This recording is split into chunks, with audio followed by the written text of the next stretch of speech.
नमस्कार। आइए सुनते हैं मुंशी प्रेमचंद जी की लिखी कहानी नाग पूजा। प्रातः काल था। आषाढ़ का पहला दोगड़ा निकल गया था। कीट पतंग चारों तरफ रेंगते दिखाई देते थे। तिलोत्मा ने वाटिका की ओर देखा तो वृक्ष और पौधे ऐसे निखर गए थे जैसे साबुन से मैले कपड़े निखर जाते हैं। उन पर एक विचित्र आध्यात्मिक शोभा छाई हुई थी, मानो योगीवर आनंद में मग्न पड़े हों। चिड़ियों में असाधारण चंचलता थी, डाल डाल पात पात चहकती फिरती थी।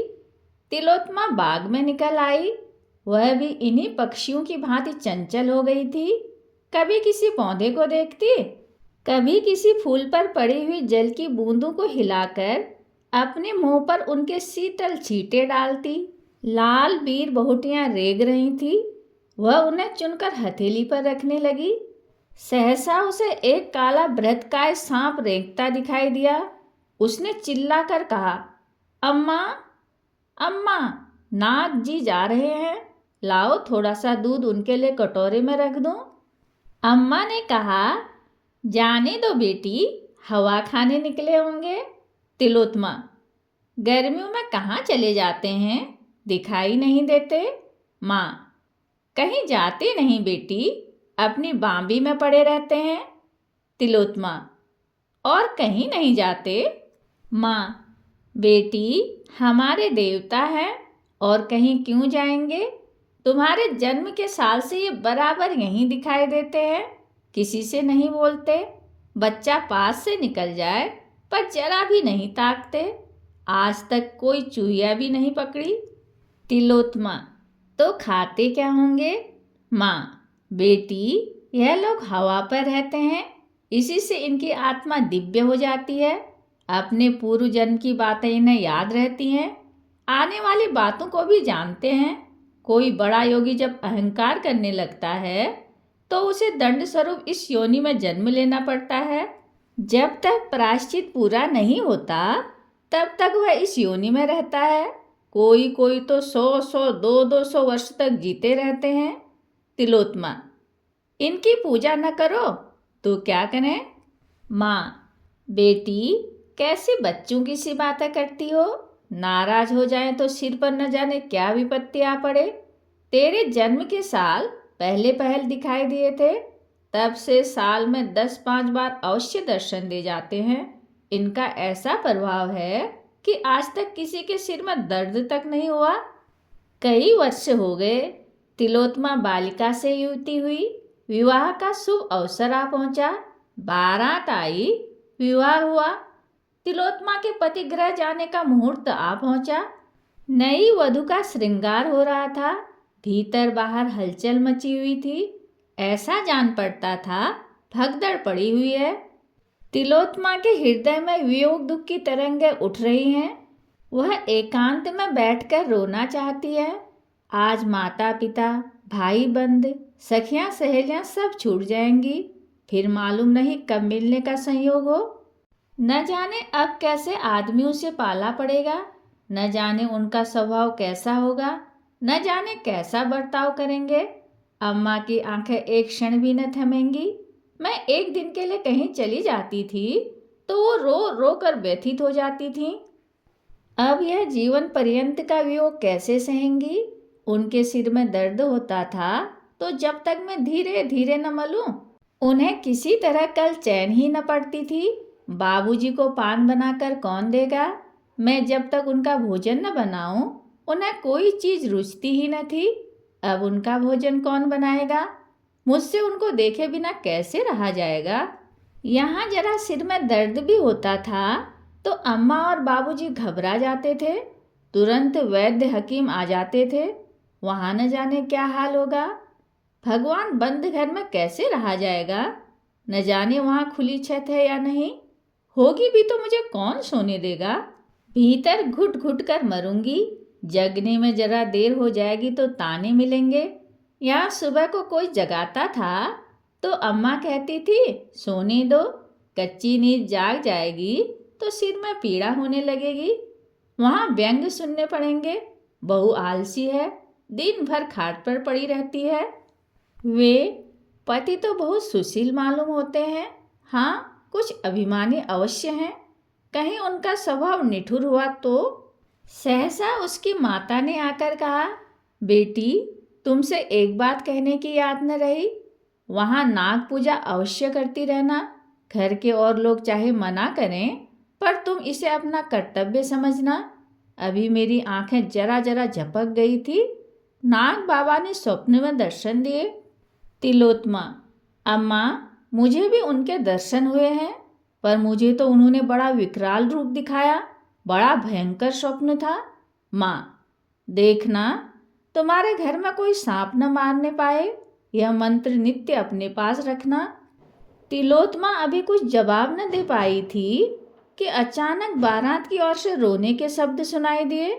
एक क्षण में हाहाकार मच गया। भयंकर शोक घटना हो गई। वर को सांप ने काट लिया। वह बहू को विदा कराने आ रहा था।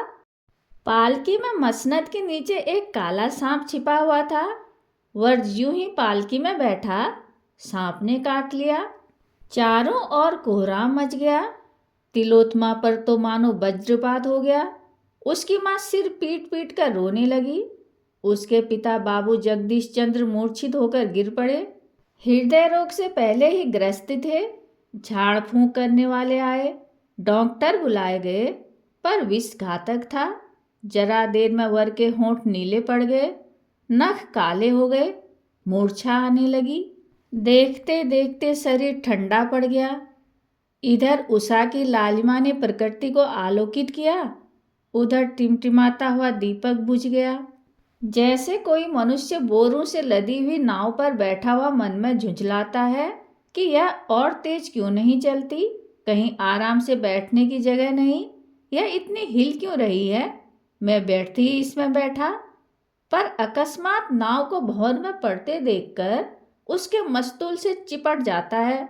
वही दशा तिलोत्मा की हुई। अभी तक वह वियोग दुख में ही मग्न थी। ससुराल के कष्टों और दुर्व्यवस्थाओं की चिंताओं में पड़ी हुई थी।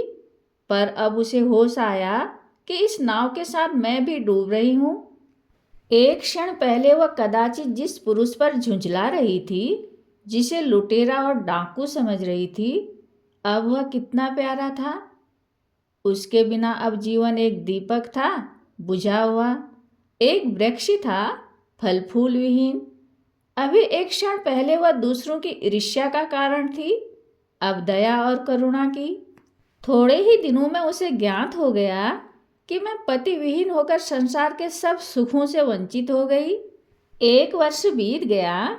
जगदीश चंद्र पक्के धर्मावलंबी आदमी थे, पर तिलोत्मा का वैधव्य उनसे न सहा गया। उन्होंने तिलोत्मा के पुनर्विवाह का निश्चय कर लिया। हंसने वालों ने तालियां बजाई, पर जगदीश बाबू ने हृदय से काम लिया। तिलोत्मा पर सारा घर जान देता था। उसकी इच्छा के विरुद्ध कोई बात न होने पाती, यहाँ तक कि वह घर की मालकिन बना दी गई थी। सभी ध्यान रखते कि उसका रंज ताजा न होने पाए, लेकिन उसके चेहरे पर उदासी छाई रहती थी, जिसे देखकर लोगों को दुख होता था।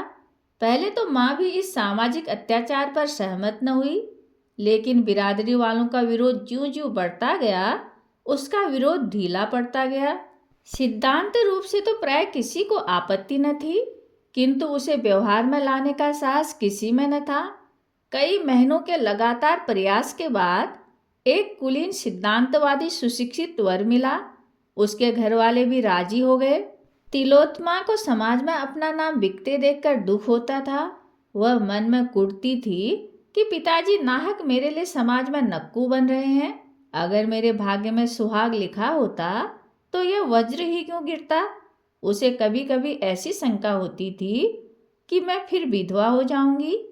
जब विवाह निश्चित हो गया और वर की तस्वीर उसके सामने आई तो उसकी आंखों में आंसू भर आए। चेहरे से कितनी सज्जनता, कितनी दृढ़ता, कितनी विचारशीलता टपकती थी। वह चित्र को लिए हुए माता के पास गई और शर्म से सिर झुकाकर बोली, अम्मा, मुझे मुंह तो न खोलना चाहिए, पर अवस्था ऐसी आ पड़ी है कि बिना मुंह खोले रहा नहीं जाता। आप बाबूजी को मना कर दें। मैं जिस दशा में हूँ संतुष्ट हूँ। मुझे ऐसा भय हो रहा है कि अब की फिर वही शोक घटना। माँ ने सहमी हुई आंखों से देखकर कहा, बेटी, कैसी असुकन की बातें मुंह से निकाल रही हो? तुम्हारे मन में भय समा गया है, इसी से यह भ्रम होता है। जो होनी थी वह हो चुकी, अब क्या ईश्वर तुम्हारे पीछे पड़े ही रहेंगे? तिलोत्मा, हाँ, मुझे तो ऐसा मालूम होता है। माँ, क्यों? तुम्हें ऐसी शंका क्यों होती है? तिलोत्मा, न जाने क्यों, कोई मेरे मन में बैठा हुआ कह रहा है कि फिर अनिष्ट होगा। मैं प्राय नित्य डरावने सपने देखा करती हूँ। रात को मुझे ऐसा जान पड़ता है कि कोई प्राणी जिसकी सूरत सांप से बहुत मिलती जुलती है मेरी चारपाई के चारों ओर घूमता है। मैं भय के मारे चुप्पी साध लेती हूँ, किसी से कुछ नहीं कहती। माँ ने समझा यह सब भ्रम है। विवाह की तिथि नियत हो गई। यह केवल तिलोत्मा का पुनः संस्कार न था, बल्कि समाज सुधार का एक क्रियात्मक उदाहरण था। समाज सुधारकों के दल दूर से विवाह में सम्मिलित होने के लिए आने लगे। विवाह वैदिक रीति से हुआ। मेहमानों ने खूब व्याख्यान दिए, पत्रों ने खूब आलोचनाएं की। बाबू जगदीश चंद्र के नैतिक साहस की सराहना होने लगी। तीसरे दिन बहू के विदा होने का मुहूर्त था। जनवासे में यथासाध्य रक्षा के सभी साधनों से काम लिया गया था। बिजली की रोशनी से सारा जनवासा दिनसा हो गया था। भूमि पर रेंगती हुई चींटी भी दिखाई देती थी। केसू में न कहीं सिकन थी, न सिलवट और न झोल। सामियाने के चारों तरफ कनातें खड़ी कर दी गई थी। किसी तरफ से कीड़ों मकोड़ों के आने की संभावना न थी, पर भावी प्रबल होती है। प्रातः काल के 4 बजे थे। तारागणों की बारात विदा हो रही थी। बहू की विदाई की तैयारी हो रही थी। एक तरफ शहनाइयाँ बज रही थी, दूसरी तरफ से बिलाप की आर्त ध्वनि उठ रही थी। पर तिलोत्मा की आंखों में आंसू न थे। समय नाजुक था। वह किसी तरह घर से बाहर निकल जाना चाहती थी। उसके सिर पर तलवार लटक रही थी। रोने और सहेलियों से गले मिलने में कोई आनंद न था। जिस प्राणी का फोड़ा चिलक रहा हो, उसे जर्राह का घर बाग में सैर करने से अच्छा लगे तो क्या आश्चर्य है। वर को लोगों ने जगाया। बाजा बजने लगा। वह पालकी में बैठने को चला कि वधू को विदा करा लाए, पर जूते में पैर डाला ही था कि चीख मारकर पैर खींच लिया। मालूम हुआ पांव चिंगारियों पर पड़ गया। देखा तो एक काला सांप जूते में से निकलकर रेंगता चला जाता था और देखते देखते गायब हो गया। वर ने एक सर्द आह भरी और बैठ गया। आंखों में अंधेरा छा गया। एक क्षण में सारे जनवासे में खबर फैल गई। लोग दौड़ पड़े।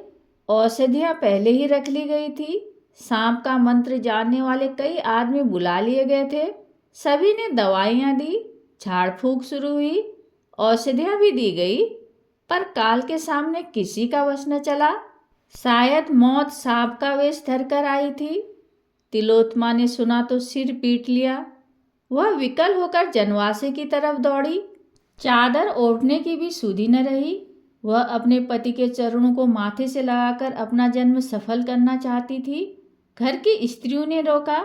माता भी रो रो कर समझाने लगी, लेकिन बाबू जगदीश चंद्र ने कहा, कोई हरज नहीं, जाने दो, पति का दर्शन तो कर ले। यह अभिलाषा क्यों रह जाए। उसी शोकान्वित दशा में तिलोत्मा जनवासे में पहुंची, पर वहां उसकी तस्कीन के लिए मरने वाले की उल्टी सांसें थी।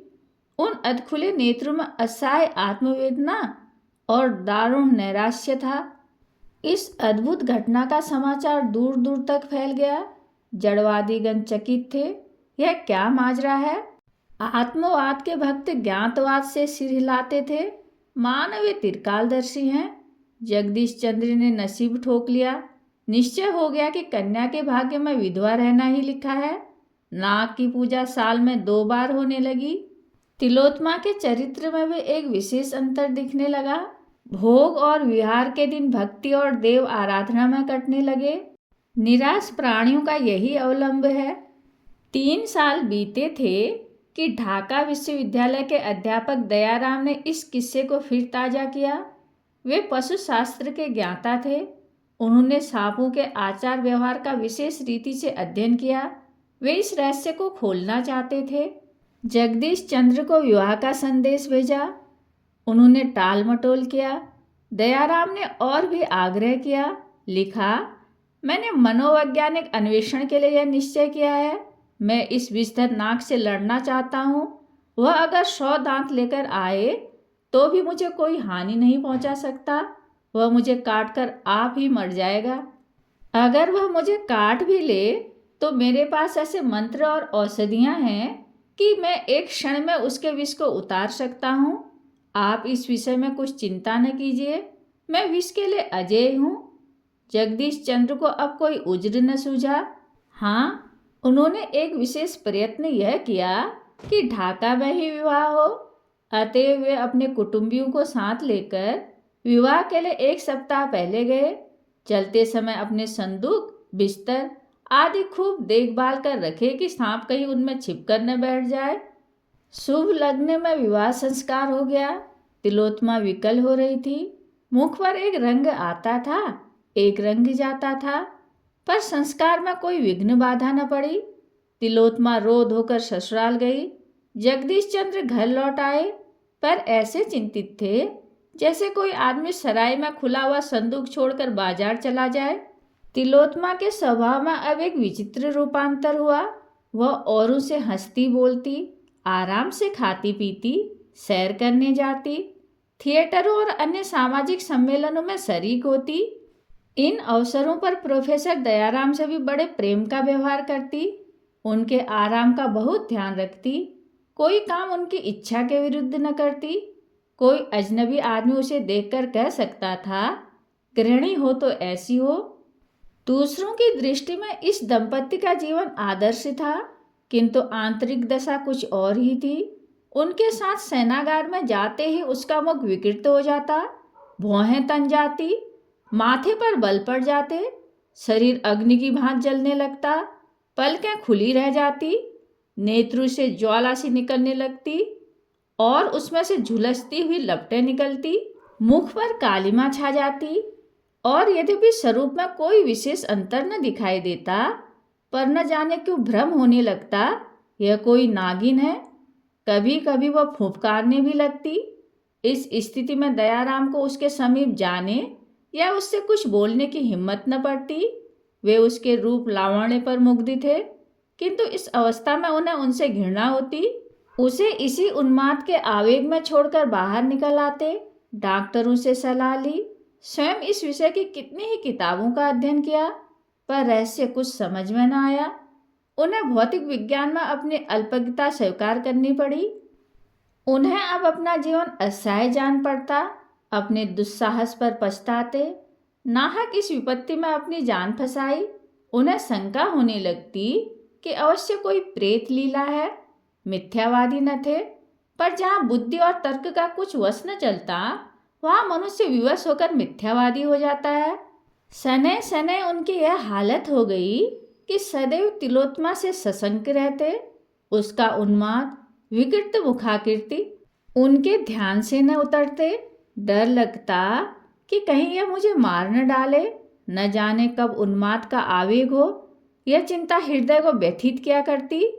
हिप्नोटिज्म, विद्युत शक्ति और कई नए आरोग्य विधानों की परीक्षा की गई। उन्हें हिप्नोटिज्म पर बहुत भरोसा था, लेकिन जब यह योग भी निष्फल हो गया तो वे निराश हो गए। एक दिन प्रोफेसर दयाराम किसी वैज्ञानिक सम्मेलन में गए हुए थे। लौटे तो 12 बज गए थे। वर्षा के दिन थे। नौकर चाकर सो रहे थे। वे तिलोत्तमा के शयन गृह में यह पूछने गए कि मेरा भोजन कहाँ रखा है। अंदर कदम रखा ही था कि तिलोत्तमा के सिरहाने की ओर उन्हें एक अति भीमकाय काला सांप बैठा हुआ दिखाई दिया। प्रोफेसर साहब चुपके से लौट आए। अपने कमरे में जाकर किसी औषधि की एक खुराक पी और पिस्तौल तथा सांगा लेकर फिर तिलोत्तमा के कमरे में पहुंचे। विश्वास हो गया कि यह वही मेरा पुराना शत्रु है। इतने दिनों में टोह लगाता हुआ यहाँ आ पहुंचा। पर इसे तिलोत्तमा से क्यों इतना स्नेह है? उसके सिरहाने यूं बैठा हुआ है मानो कोई रस्सी का टुकड़ा है। यह क्या रहस्य है? उन्होंने सांपों के विषय में बड़ी अद्भुत कथाएं पढ़ी और सुनी थी, पर ऐसी कुतूहलजनक घटना का उल्लेख कहीं न देखा था। वे इस भांति सशस्त्र होकर फिर कमरे में पहुंचे तो सांप का पता न था। हाँ, तिलोत्तमा के सिर पर भूत सवार हो गया था। वह बैठी हुई आग्नेय नेत्रों से द्वार की ओर ताक रही थी। उसके नयनों से ज्वाला निकल रही थी, जिसकी आंच 2 गज तक लगती। इस समय उन्माद अतिशय प्रचंड था। दयाराम को देखते ही बिजली की तरह उन पर टूट पड़ी और हाथों से आघात करने के बदले उन्हें दांतों से काटने की चेष्टा करने लगी। इसके साथ ही अपने दोनों हाथ उनकी गर्दन में डाल दिए। दयाराम ने बहुतेरा चाहा, एड़ी चोटी का जोर लगाया कि अपना गला छुड़ा ले, लेकिन तिलोत्तमा का बाहुपाश प्रतिक्षण सांप की केडरी की भांति कठोर एवं संकुचित होता जाता था। उधर यह संदेह था कि इसने मुझे काटा तो कदाचित इसे जान से हाथ धोना पड़े। उन्होंने अभी जो औषधि पी थी वह सर्पविष से अधिक घातक थी। इस दशा में उन्हें यह शोकमय विचार उत्पन्न हुआ, यह भी कोई जीवन है कि दंपति का उत्तरदायित्व तो सब सिर पर सवार, पर उसका सुख नाम का नहीं। उल्टे रात दिन जान का खटका। यह क्या माया है? वह सांप कोई प्रेत तो नहीं है जो इसके सिर आकर यह दशा कर दिया करता है। कहते हैं ऐसी अवस्था में रोगी पर जो चोट की जाती है वह प्रेत पर ही पड़ती है। नीची जातियों में इसके उदाहरण भी देखे हैं। वे इसी हैस बैस में पड़े हुए थे कि उनका दम घुटने लगा। तिलोत्तमा के हाथ रस्सी के फंदों की भांति उसकी गर्दन को कस रहे थे। वे दीन असहाय भाव से इधर उधर ताकने लगे। क्यों कर जान बचे, कोई उपाय न सूझ पड़ता था। सांस लेना दुस्तर हो गया, देह शिथिल पड़ गई, पैर थरथराने लगे। सहसा तिलोत्तमा ने उनके बाहों की ओर मुंह बढ़ाया। दयाराम कांप उठे। मृत्यु आंखों के सामने नाचने लगी। मन में कहा, यह इस समय मेरी स्त्री नहीं, विषैली भयंकर नागिन है। इसके विष से जान बचनी मुश्किल है। अपनी औषधि पर जो भरोसा था वह जाता रहा। चूहा उन्मत्त दशा में काट लेता है तो जान के लाले पड़ जाते हैं। भगवान, कितना विकराल स्वरूप है। प्रत्यक्ष नागिन मालूम हो रही है। अब उल्टी पड़े या सीधी, इस दशा का अंत करना ही पड़ेगा। उन्हें ऐसा जान पड़ा कि अब गिरा ही चाहता हूँ। तिलोत्तमा बार बार सांपों की भांति फुंकार मारकर जीभ निकालते हुए उनकी ओर झपटती थी। एकाएक वह बड़े कर्कश स्वर से बोली, मूर्ख, तेरा इतना साहस कि तू इस सुंदरी से प्रेमालिंगन करे। यह कहकर वह बड़े वेग से काटने को दौड़ी। दयाराम का धैर्य जाता रहा। उन्होंने दाहिना हाथ सीधा किया और तिलोत्तमा की छाती पर पिस्तौल चला दिया। तिलोत्तमा पर कुछ असर न हुआ। उसकी बाहें और भी कड़ी हो गई, आंखों से चिंगारियां निकलने लगी। दयाराम ने दूसरी गोली दाग दी। यह चोट पूरी पड़ी। तिलोत्तमा का बाहुबंधन ढीला पड़ गया। एक क्षण में उसके हाथ नीचे को लटक गए, सिर झुक गया और वह भूमि पर गिर पड़ी। तब वह दृश्य देखने में आया जिसका उदाहरण कदाचित अलिफ लैला और चंद्रकांता में भी न मिले।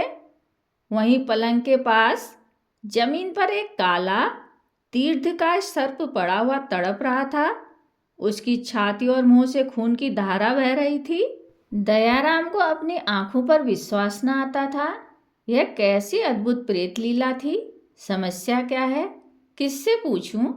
इस तिलिस्म को तोड़ने का प्रयत्न करना मेरे जीवन का एक कर्तव्य हो गया। उन्होंने सांगे से सांप की देह में एक कोंचा मारा और फिर वे उसे लटकाए हुए आंगन में लाए।